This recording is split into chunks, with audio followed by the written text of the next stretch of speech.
Hello and welcome friends, स्वागत है आप सबका एक बार फिर से हमारे यूट्यूब चैनल में। दोस्तों, जैसा कि आप सब लोग जानते हैं, अभी लॉकडाउन चल रहा है दोस्तों। हमारे देश में कोरोना को महामारी घोषित कर दिया गया है। तो दोस्तों, इस लॉकडाउन के अंदर अगर आप अपनी स्टडी को ज़्यादा ध्यान देंगे तो आप अपने जितने भी गोल्स हैं उनको अचीव कर सकते हैं। यहाँ दोस्तों, आपको पता है राजस्थान में पटवारी की भर्ती निकली हुई है, जेईएन की भर्ती निकली है, आरएएस की भर्ती हर साल आती है। इसके अलावा राजस्थान पुलिस की बहुत अच्छी वैकेंसी निकली हुई है। तो दोस्तों, इन सभी की लगभग आप लोग तैयारी करेंगे, मगर एक तैयारी दोस्तों जो हमारा सार्थक ग्रुप कब दे सकती है, या आपने जितनी तैयारी की है तो आपने सही की है या गलत की है, वो आपको कैसे पता पड़ेगा? आप जितने ज़्यादा क्वेश्चन सॉल्व करोगे। कई बार ऐसा होता है कुछ टॉपिक हम पढ़ पाते हैं और कुछ टॉपिक नहीं पढ़ पाते हैं। तो कौन से ऐसे टॉपिक है जो हमने नहीं पढ़ लिए? क्योंकि आप किसी भी टीचर से पढ़िए, कभी भी कोई भी टीचर आपको पूरे टॉपिक्स नहीं पढ़ा सकता। ये मेरा पर्सनल मानना है। कोई ना कोई टीचर कुछ ना कुछ चीज़ें छोड़ देता है। वो जो चीज़ है दोस्तों क्वेश्चन से सॉल्व होंगी। अगर आप किसी टीचर ने आपको पढ़ाया है तो आपसे उसको काफ़ी हेल्प मिलेगी। जो चीज़ें छूट गई वो आपको आसानी से याद हो जाता है। तो आज की वीडियो में हम लोग बात करने वाले हैं दोस्तों, ये पूरी एक ही वीडियो नहीं होगी, इसके बाद भी मैं और वीडियोस लेके आऊँगा जिसमें हम राजस्थान के जितने भी एग्जाम्स हैं, चाहे वो पटवार, पुलिस, शिक्षक, आरएएस, आरएमएस, एसएसबी के जितने भी एग्जाम होंगे, उन सभी एग्जाम में आपकी हेल्प करने वाला है रिगार्डिंग टू आपकी तैयारी। तो हम जितने भी क्वेश्चन होंगे वो करेंगे। यहाँ पर हम ऑप्शनल क्वेश्चन की तरफ ध्यान देंगे। जी हाँ दोस्तों, हम लोग सभी इतिहास के, भूगोल के और आर्ट एंड कल्चर के जितने भी राजस्थान जीके से रिलेटेड क्वेश्चन होंगे वो सारे सॉल्व करने की कोशिश करेंगे। हम लोग ज़्यादा से ज़्यादा वो क्वेश्चन करेंगे जिससे कि आपका एक तो सिलेबस कवर हो जाए और जो एग्जाम में आए हुए हैं प्रीवियस ईयर, उन क्वेश्चन की तरफ ध्यान देंगे। तो चलिए दोस्तों, आप पूरी वीडियो बिना स्किप करें अंत तक देखिएगा ताकि आपको एक एक क्वेश्चन अच्छे से समझ आ जाए। दोस्तों, पहली वीडियो हम बना रहे हैं, इसमें मैं आपको पूरा जो क्वेश्चन है अच्छे से एक्सप्लेन करेंगे।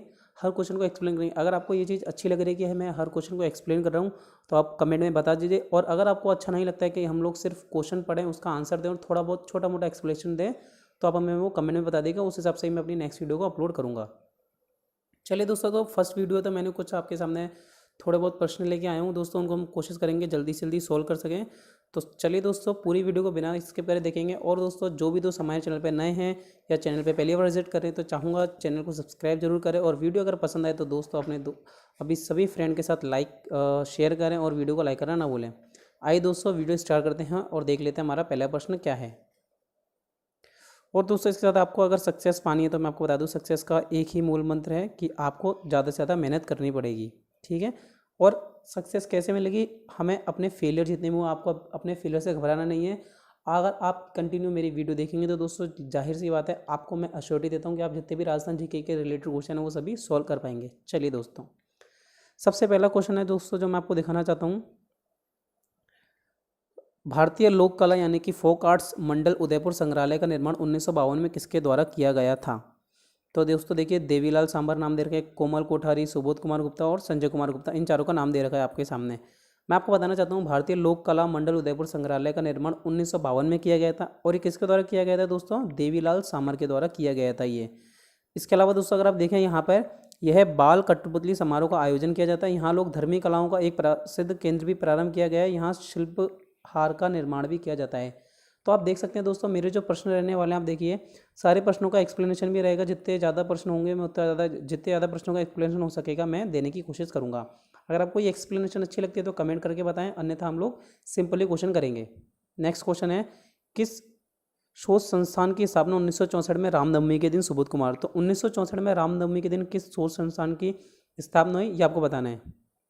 तो मैं आपको बता दूं दोस्तों, नगर श्री लोक संस्कृति शोध संस्थान चूरू के द्वारा ये किया गया था। चलिए दोस्तों, नेक्स्ट क्वेश्चन है वो मैं आपके लिए होमवर्क देना चाहता हूँ और देखना चाहता हूँ कि कितने लोग उसका आंसर दे सकते हैं।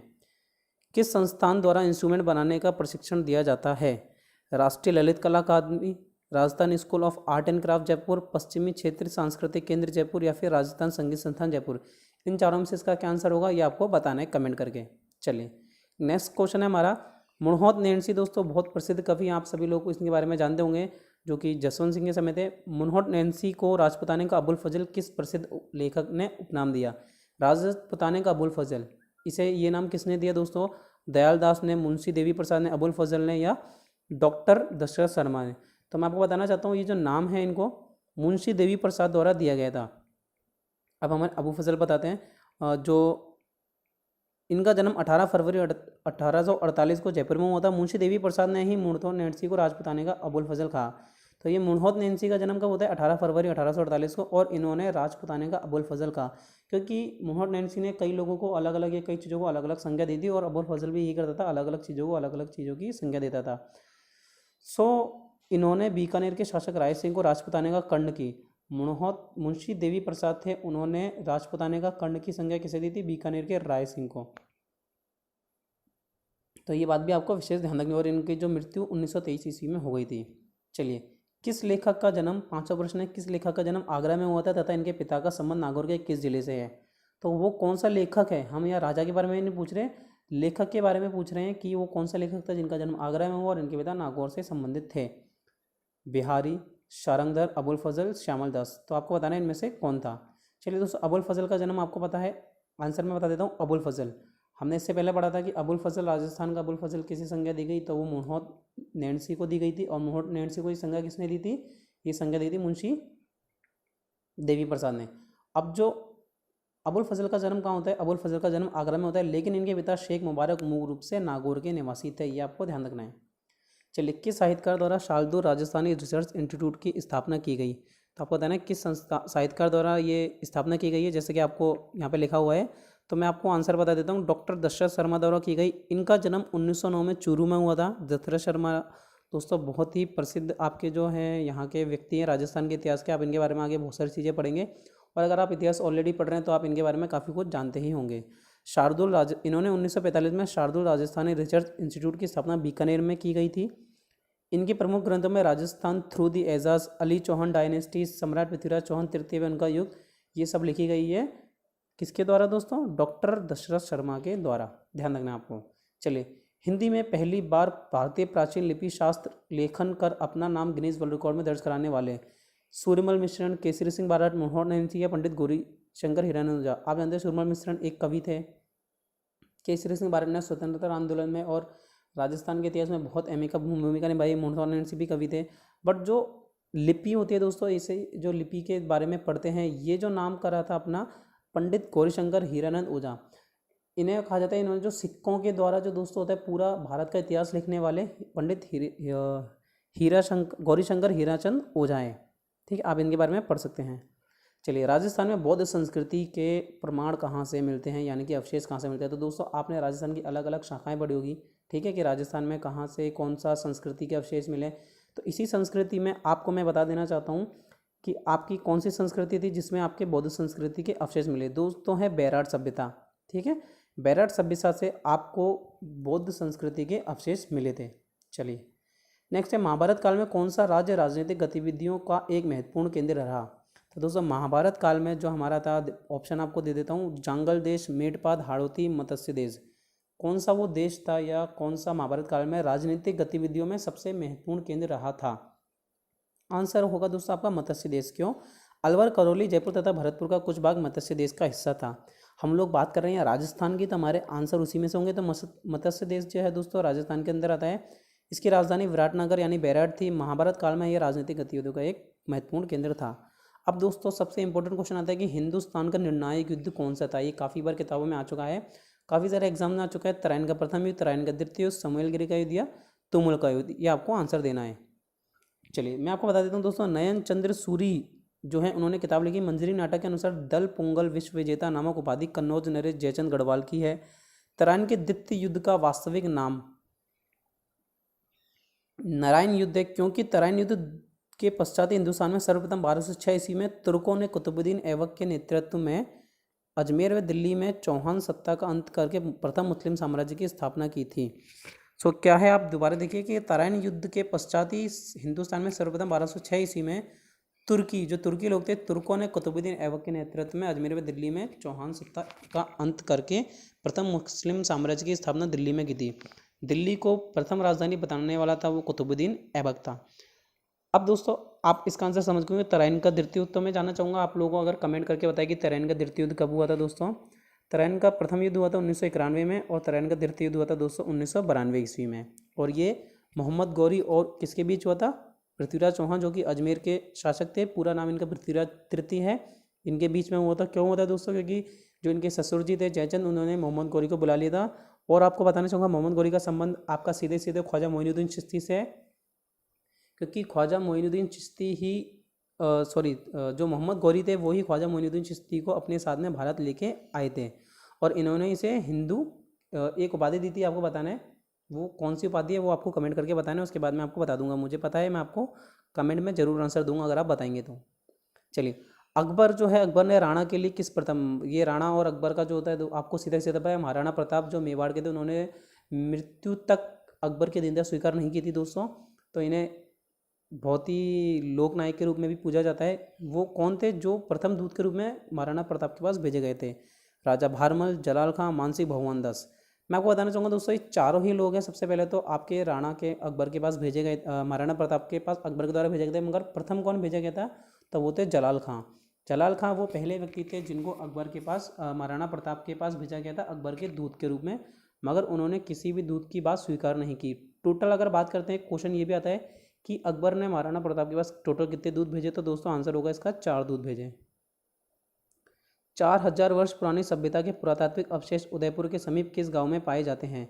तो दोस्तों उदयपुर के समीप जो कुछ 2-3 सभ्यता ही हैं, उन सभ्यताओं में सबसे पहला जो है आहड़ है, तो इसका सीधा सीधा आंसर आहड़ हो जाएगा। इस संस्कृति को तांबे के औजारों का केंद्र होने के कारण ताम्रवती नगरी भी कहा जाता है। सो दोस्तों आहड़ सभ्यता के अलावा एक बालाथल सभ्यता है, वो भी उदयपुर में ही है, तो ये भी आपको ध्यान रखना है।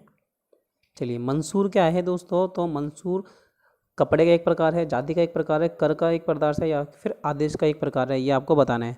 सो मंसूर के बारे में दोस्तों आपको बताना चाहता हूँ। मंसूर एक प्रकार का शाही आदेश होता है, जी हाँ दोस्तों, जो कि बादशाह की मौजूदगी में शहजादे द्वारा जारी किया जाता है। उत्तराधिकारी युद्ध के समय जब उत्तराधिकारी का युद्ध था शाहजहाँ का, तो शहजादा औरंगजेब ने अपने हस्ताक्षरित शाही आदेश जारी किए थे और वही मंसूर कहलाए। ये क्वेश्चन भी आ सकता है। पाही कष्ट किस चीज़ से संबंधित है? इसका क्वेश्चन आपको इसका आंसर देना है। किसानों से, जमींदारों से, राजाओं से, या फिर मजदूरों से? तो पाही कष्ट जो चीज़ है दोस्तों वो किसानों से संबंधित होता है। क्या? जिन किसानों के पास अपने गांव में कृषि भूमि नहीं होती, वे अन्य गांव में कृषि भूमि प्राप्त करते थे, ऐसे किसानों को पाही काश्तकार कहा जाता था। अर्थात किसी दूसरे गांव में आकर खेती करने वाला कृषक पाही कहलाता है। तो पाही कष्ट किससे संबंधित हो गया? किसानों से। चलिए दोस्तों, नेक्स्ट क्वेश्चन है, नान कर से तात्पर्य किस कर से है? बालक की शादी पर दिया जाने वाला कर, रोटी के लिए कर, आपराधिक कर, या आयात और निर्यात कर? तो इसका आंसर होगा आपराधिक कर। नान कर आपराधिक कर से संबंधित है। अब आपको पूरा एक्सप्लेनेशन करता हूँ कि नान कर का तात्पर्य रोटी के लिए कार्य करना था। इन लोगों की स्थिति जागीर क्षेत्रों जैसी ही थी। इनसे ना कोई लाग ली जाती थी और ना ही किसी प्रकार की सेवा। इनसे मात्र उत्तराधिकारी शुल्क लिया जाता था। किसी व्यक्ति से बिना सहमति एवं मजदूरी के काम लेने को बेकार कहा जाता है। राजा, जागीरदार, उनके कर्मचारी प्रजा से बेगार लेना अपना हक समझते थे। बेगार के कई प्रकार थे, जैसे कि ब्राह्मणों और राजपूतों को छोड़कर सभी जातियों को बेगार देने के लिए विवश किया जाता था। जागीर क्षेत्र में लाल बाग का स्वरूप बड़ा ही भयंकर था। निम्न जाति के किसानों से भू राजस्व, लाल बाग भी अधिक मात्रा में वसूल की जाती थी। यह वर्ग सामाजिक एवं आर्थिक दोनों ही रूपों के लिए पिछड़ा एवं शोषित था। तो आप लोग समझ के बेगार क्या है? किसी व्यक्ति से बिना सहमति एवं मजदूरी के काम लेने को बेकार समझा था। आपकी उसकी सहमति नहीं है, फिर भी आप उसकी मजदूरी जो उसकी आय है उसको आप काम में लेते हैं, तो इसे कहते हैं। अब नानकर किससे संबंधित हो गया? आपराधिक। नानकर एक तरह से आपराधिक कर माना जाता था। अड़सट्टा, जी हाँ दोस्तों, अड़सट्टा किससे संबंधित है? जोधपुर राज्य से, उदयपुर राज्य से, जयपुर राज्य से, बीकानेर राज्य से। पहले जो है दोस्तों सारे राज्य हुआ करते थे, रियासत हुआ करती थी। टोटल हमारे राजस्थान में 19 रियासतें थी। तो अड़सट्टा जयपुर से संबंधित है।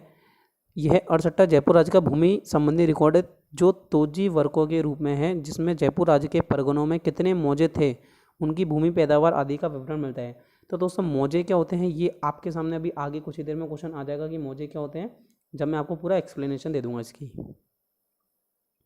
मध्यकाल में शायर दरोगा कहलाते हैं। ये आपको बताना है कि मध्यकाल में शायर दरोगा क्या कहलाते थे? चुंगी कर वसूलने वाले, राजस्व कर वसूलने वाले, धार्मिक कर्म करने वाले अधिकारी, या शांति व्यवस्था स्थापित करने वाले अधिकारी। तो इसकी जो व्याख्या है, आपका आंसर बता देता हूँ दोस्तों। चुंगी कर वसूलने वाले अधिकारी। तो शायर दरोगा परगने में चुंगी कर वसूल करने वाले अधिकारी होते थे, जिनकी नियुक्ति राज्य करता था। इनकी सहायता के लिए अमीन होते थे। तो अगर आपके पास क्वेश्चन आता है कि मध्यकाल में शायर दरोगा कौन कहलाते थे, तो चुंगी कर वसूलने वाले अधिकारी।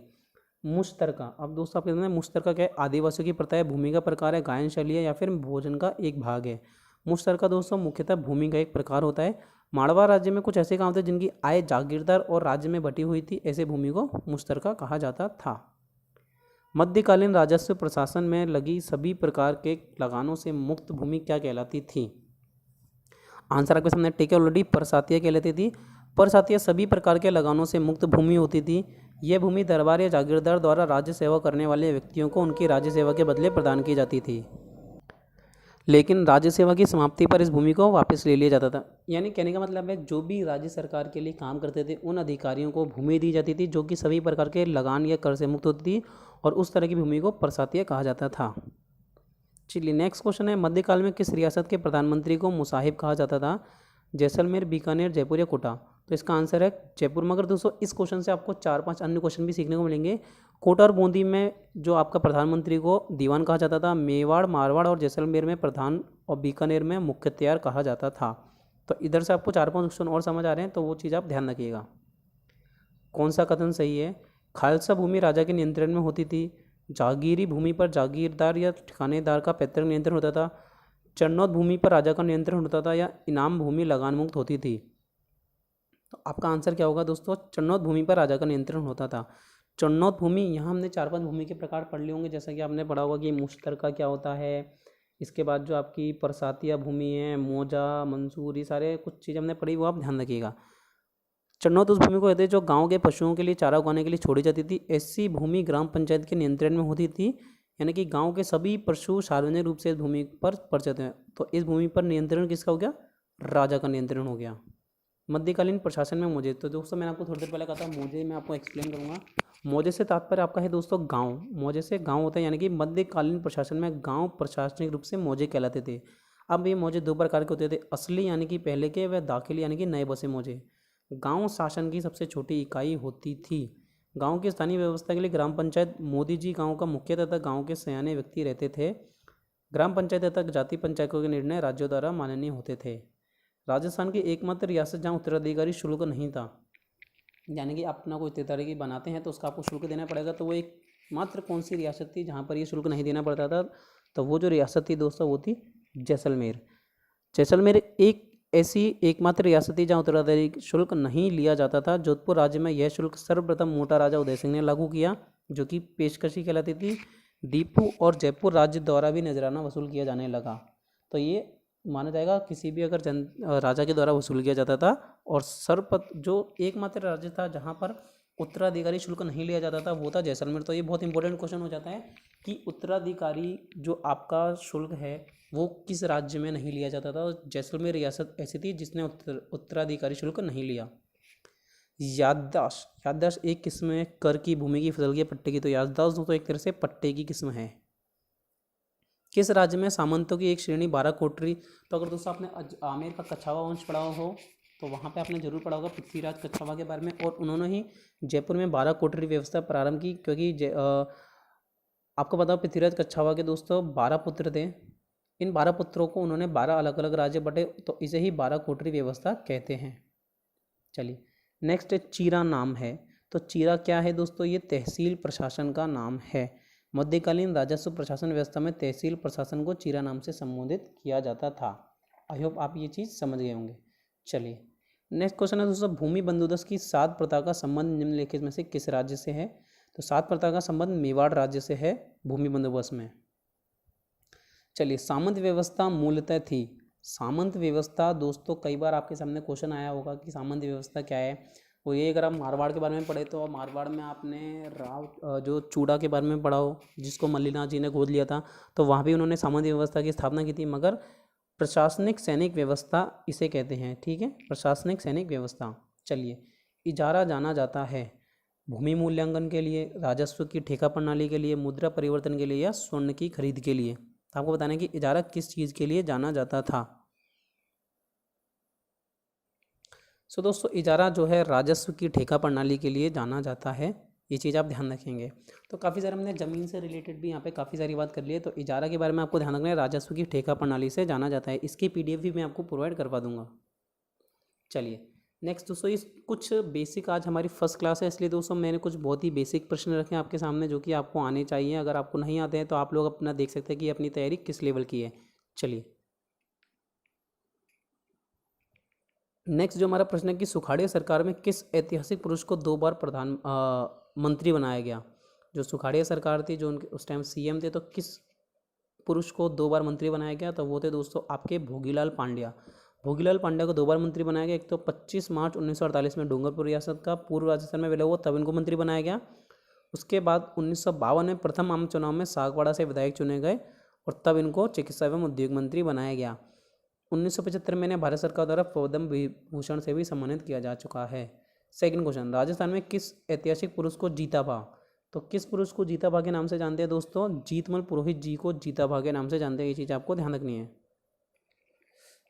चलिए दोस्तों, कुछ ऑप्शन है जिस पर अभी भी टिक किया हुआ है। तो राजस्थान में किस ऐतिहासिक पुरुष को जीताभा के नाम से जाना जाता है? जीतमल पुरोहित जी को जीताभा के नाम से जाना जाता है। ये चीज़ आप ध्यान रखेंगे। चलिए, पेन का कलर चेंज कर लेते हैं हम लोग, येलो कर लेते हैं। चलिए, राजस्थान के इतिहास में कौन सी वीरांगना जिन्हें राजस्थान की झांसी की रानी के नाम से जाना जाता है? नारायणी देवी वर्मा, कमला देवी, सूजा या उर्मिला नागर? तो दोस्तों इसका जो आंसर होने वाला है आपको बताना है। इसका आंसर है सूजा। इसके बारे में आप राजस्थान के इतिहास में, अगर जो आप राजस्थान इतिहास में ऐतिहासिक पुरुष और महिला का टॉपिक पढ़ते हैं, अगर आपने ऐतिहासिक महिला के टॉपिक में सूजा के बारे में नहीं पढ़ा तो दोस्तों आपने अपनी तैयारी अच्छे से नहीं की है। तो आपको अपनी तैयारी स्ट्रॉन्ग करने की ज़रूरत है। राजस्थान की प्रथम अनुसूचित जाति की महिला, सूजा के बारे में दोस्तों आप बताना चाहूँगा। ये सूजा लाडनू की रहने वाली थी और राजस्थान में 1857 के स्वतंत्रता संग्राम के युद्ध में ये अंग्रेजों के विरुद्ध लड़ी थी, इसलिए इन्हें राजस्थान के इतिहास में सूजा के नाम से जाना जाता है, यानी कि झांसी की रानी के उपनाम से जाना जाता है। नेक्स्ट क्वेश्चन है, राजस्थान की प्रथम अनुसूचित जाति की महिला लोकसभा बनने का गौरव किसे प्राप्त हुआ है? श्रीमती सुशीला बंगारू, श्रीमती तारा भंडारी, श्रीमती कालीबाई और श्रीमती सुखलाव? तो आपको इनका आंसर देना है कि कौन है। मैं आपको बता देता हूँ दोस्तों, इन सब में से श्रीमती सुशीला बंगारू सही आंसर होगा इसका। बता देता हूँ, इनका जन्म 14 मार्च 1948 को झांसी में हुआ था। ये 14वीं लोकसभा में 2014-4 में जालोर से सांसद चुनी गई थी। ये राजस्थान से प्रथम अनुसूचित जाति की महिला लोकसभा सदस्य थे। दोस्तों अगर आप राजस्थान के जो पॉलिटी के बारे में पढ़ते हैं तो वहाँ आपको पढ़ना है कि राजस्थान की पहली सांसद कौन थी, पहली महिला, ये मतलब राजस्थान की प्रथम पुरुष महिला, बहुत सारी चीज़ों कहेंगे वो आपको याद जरूर करना है, ध्यान रखें।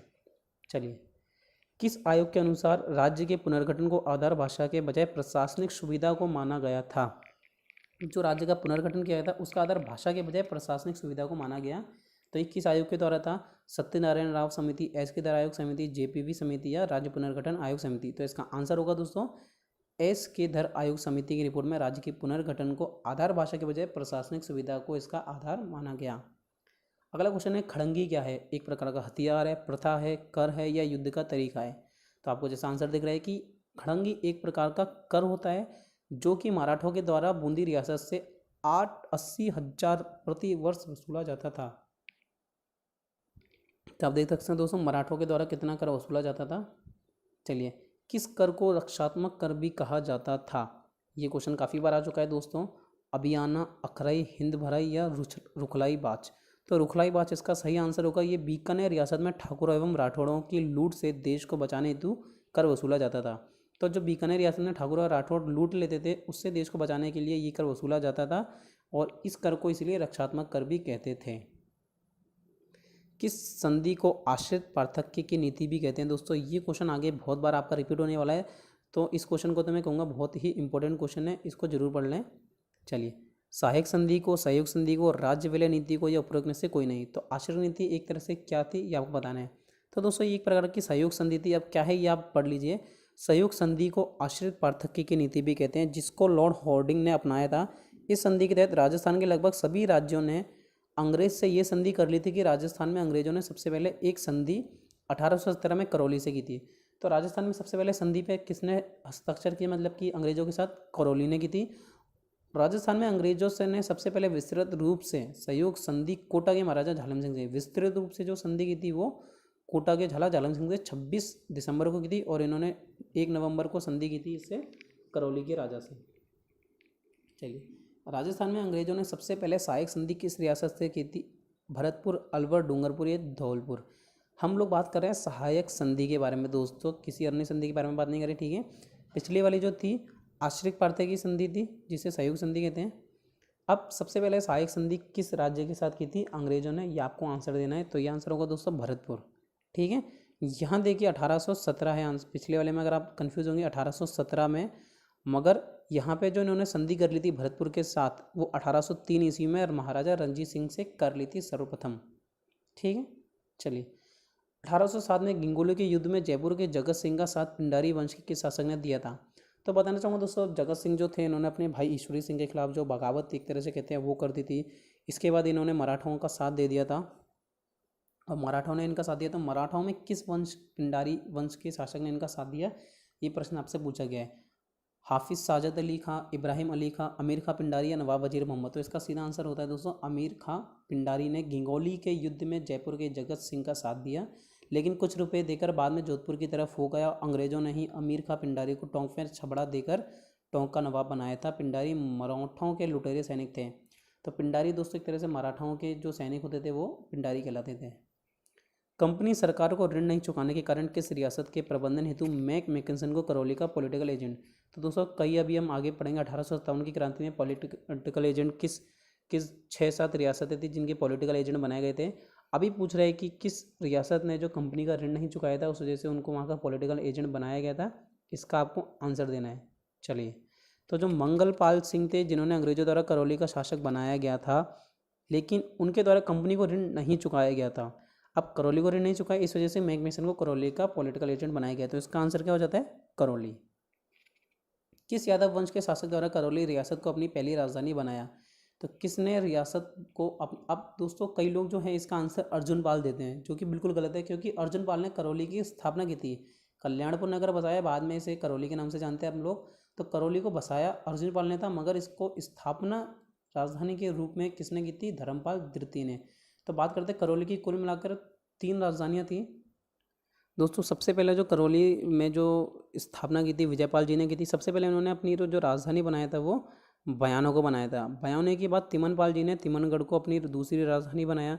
इसके बाद दोस्तों तीसरी राजधानी जो है बनाया गया था करौली को, मगर ये बनाया किसने? धर्मपाल जी ने। और स्थापना की थी इसकी अर्जुनपाल जी ने। ठीक है, चलिए नेक्स्ट क्वेश्चन है, जैसलमेर रियासत में किसके काल में 1879 में अंग्रेजों ने जैसलमेर से नमक की संधि की थी? तो वो किस राजा के काल में की थी? गज सिंह, शालीवाहन, बेरीसाल या रणजीत सिंह? किस राजा के शासनकाल में की थी आपको बताना है दोस्तों। इसका जो आंसर हो जाएगा आपका हो जाएगा बेरीसाल। तो इनके काल में 1889 में अंग्रेजों ने जैसलमेर से नमक संधि की। इस नमक संधि के तहत नमक उत्पादन पर अंग्रेजों का अधिकार होगा।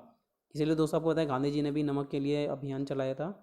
भाटी वंश के किस शासक के अल्पवयस्क होने के कारण शासन संचालन एक प्रबंध काउंसिल को सौंपा गया?